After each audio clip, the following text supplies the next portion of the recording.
Oi, Brasil, assista Big Shot. Beijo. Obrigada. That's good. We got to go on That's the road. great. This girl is gonna make my team better. According to TMZ, she just bit Naomi Osaka. I don't play with losers, and I never lose. Life's a little more exciting in D2, isn't it? I had a housekeeper who was, well, she was more like my nanny. She was with me for 35 years, Dulce, and she took me to Brazil about 10 years ago. And oh boy, did I love it. We love you here too, so come here more often. I know, I got to get over there. I feel that. What part are you in? I'm in São Paulo. Beautiful, beautiful. I had a great time. Yeah.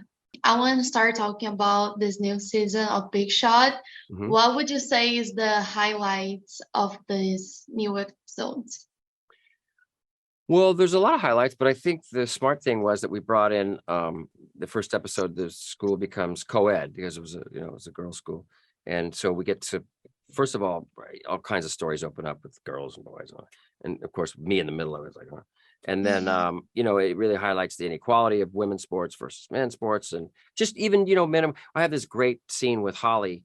The group plays, used to be my assistant coach, and then she becomes a coach. She becomes a coach of the opposing team, really. So we have to, and coach can be chauvinistic, and he wants to be better. Sometimes it just doesn't come out right. And she accuses him of, he's trying to explain something. She says, don't mansplain me. I said, I'm not mansplaining you, which, by the way, I didn't even know what that meant. Mansplain. I'm just trying to tell you that, it's tough being a woman in sports these days.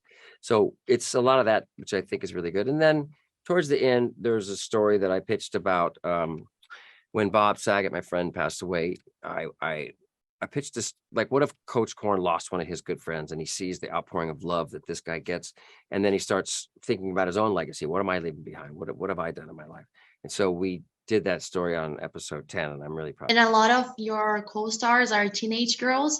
So I want to know more about, what do you think is the most valuable thing you have learned from them? That's a great question. It's not the other way around, because I think people thought that too, especially as the characters, like, oh, this man's coming in, he's going to teach him how to do this. No way. But the girls have I love to watch them.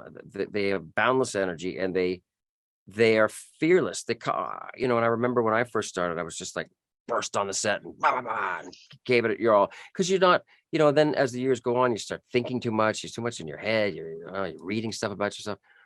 So it's great to see this fresh, fearless energy that I've been trying to get back to for a long time. Fun. They're good kids too. They're all really good. TikToking every day.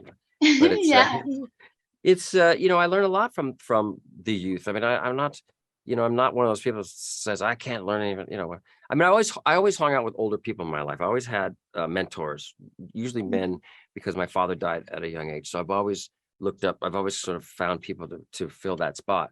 And now that's me. Like I have to, it's like paying it forward. I'm finding a lot of younger people coming, for advice and things. And so, and even if they don't, I try to, set a good example on the set and be a good guy. Come into our school. It's not fair.